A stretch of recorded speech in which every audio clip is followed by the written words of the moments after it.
it's not a blue stocking lawyer kind of job. You know, it is a job where you've got to get in the pit and fight for what you believe is right in a case. You don't just, I mean, you prosecute and try people who have friends, you know, who may be, you know, business people, politicians.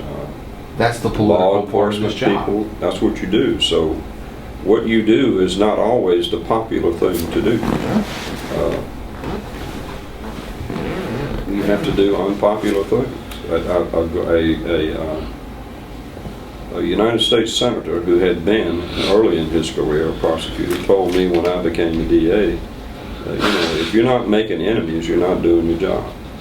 I think I'm a pretty good trial lawyer. I have been 5 or 6 attorney generals have appointed me to try cases in other counties or circuits. I've tried cases in 6 or 7 other counties or circuits. I think that if I am good, it is because I enjoy it so much, and I think that frankly, my long-time love of movies and the theater plays in it, because a courtroom is, in a sense, a theater. The jury doesn't come there to be entertained, but if you're not entertaining them, to a sense, if you're not holding their interest, you're not going to win the case. You can't be a robot. I mean, you've got to emote. You've got to connect with the jury. You've got to show the pathos and the passion that's in the case to the jury. Now, sometimes if you're trying a burglary case, that's a lot more difficult than if you're trying a capital murder case. But I try to mix in stories and quotes from my life and from movies and from books and from plays, and you know, I try to connect with the jury. What do you look for in a juror? Let's say you're striking a murder case. What are you looking for in a juror? Well, the politically wise thing to do is say you're looking for somebody that's going to be fair.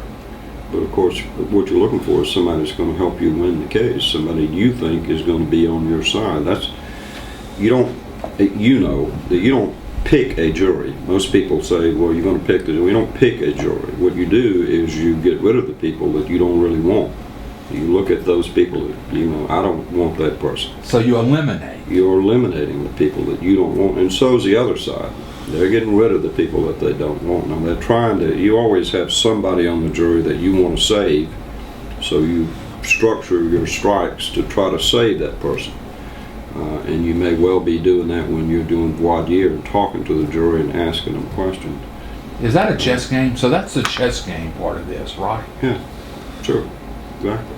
Lots of lawyers will tell you that the most important part of the case is striking the jury. Others will say it's the opening statement. I think it's some of both, but if you can't strike a jury, if you're not good at that, you're not going to be very successful as a litigator. You're not going to take a chance as a prosecutor on getting the death penalty for somebody unless the evidence is just beyond any doubt. The jury will sit there and you'll talk to them about reasonable doubt and try to distinguish between reasonable doubt and so-called beyond a shadow of a doubt, which has never been the standard, but a lot of people think it is. And the jury will say, yeah, I can follow the judge and I can be, if just reasonable doubt, that's all it takes. But in their minds, when they know that somebody is going to be put to death, they want to be convinced beyond any doubt, not a reasonable doubt, any doubt. So you've got to have overwhelming evidence, factual evidence to convict. Juries don't like circumstantial evidence in capital cases. They want direct evidence. More and more now, they want forensic evidence, DNAs, fingerprints, whatever. The stuff you see on TV. Yeah, stuff you see on TV that's for the most part not true. In fact, I had one of the most distinguished pathologists in the history of this state testified last week, or week before last, in a capital murder case, and that question came up about CSI, and he said that's all the stuff that we wish was true. We wish that all those things were true and were available, but they aren't. So that's another thing. Today you have to. You got to make sure when you're talking to the jury that they understand that CSI is a movie. It's not. They have to solve the case in an hour on TV, and that's not reality. So you talk to them about that too in voir dire.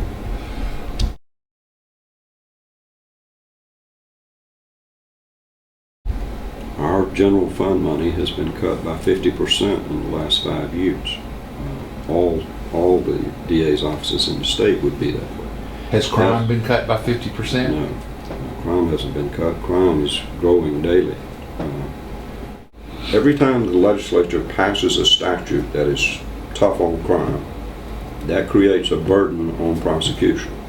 I don't know of a single instance in which they passed a tough on crime statute, most of which I favor, and they appropriate any money for us to do that. I get just about the same amount of money that I got from the state of Alabama in 1983. Last year we collected more than $7 million in child support. Thousands of child support cases go through here. The juvenile court is, we went from having juvenile court once a month, we have juvenile court twice a week. I'm one of the few DAs in the state that prosecutes not only here but at the city. We have a contract with the city and we prosecute for the city in municipal court. So we have court every day. The trial terms, we have about 20 weeks of trial and five weeks of grand jury, but we have court every single day, sometimes multiple times in a day.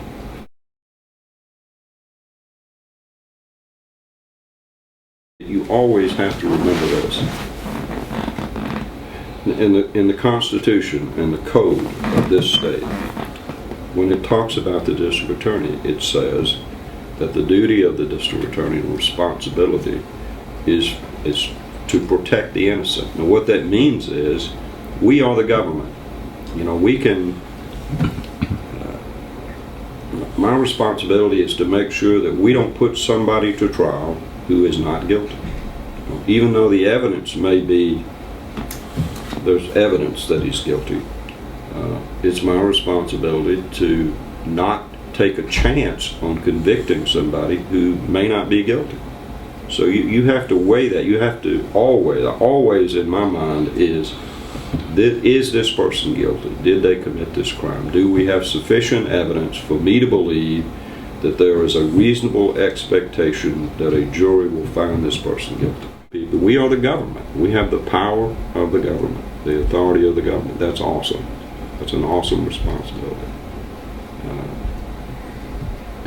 I absolutely believe that it's better that somebody who is guilty is acquitted than that we would be reckless in prosecuting people and put innocent people in jeopardy. Defense lawyers have a fundamental responsibility. Their responsibility is to protect the interest of their clients and do everything within the rules that they can do to have a good outcome. That is for him to get off, or her, whoever it is. That's their responsibility. That's what they took an oath to do. My oath is completely different. My oath is to do justice. The only thing that ever offends me with a defense lawyer is when I hear one of them say, we're just looking for the truth, when they tell the jury that. They're not looking for it. My job is to look for the truth. Their job is to represent their client. So, yeah, I could have been a defense lawyer. I could have represented anybody I was appointed to represent because I understand that that's the way the system is supposed to work. Our system is not designed to convict people, never was. It's designed to make sure that innocent people don't get convicted. And they do, they still do, because it's a human system. There will always be error. But the American system is founded on the principle that it's better that 100 guilty people go free than that one innocent man is convicted. Do you believe that? Do you believe in that? Absolutely. I do.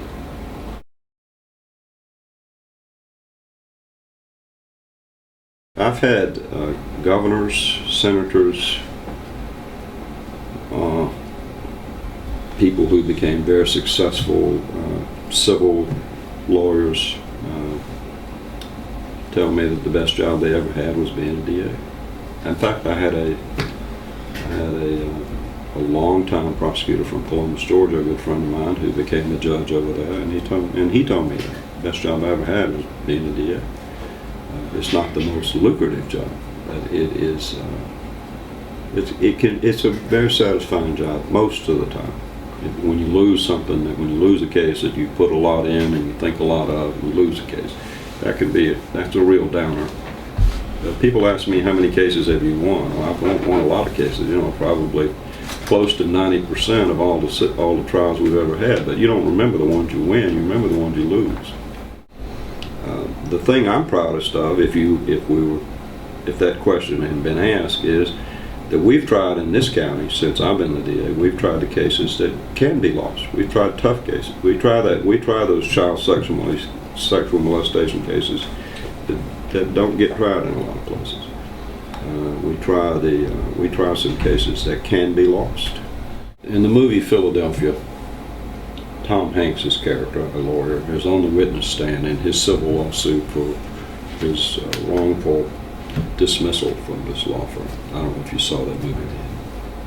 And his lawyer, Denzel Washington, asked him, well, what is it that you like? What did you really like about being a lawyer? And his reply was, well, sometimes, not often, but just occasionally, I get to be a part of seeing justice done.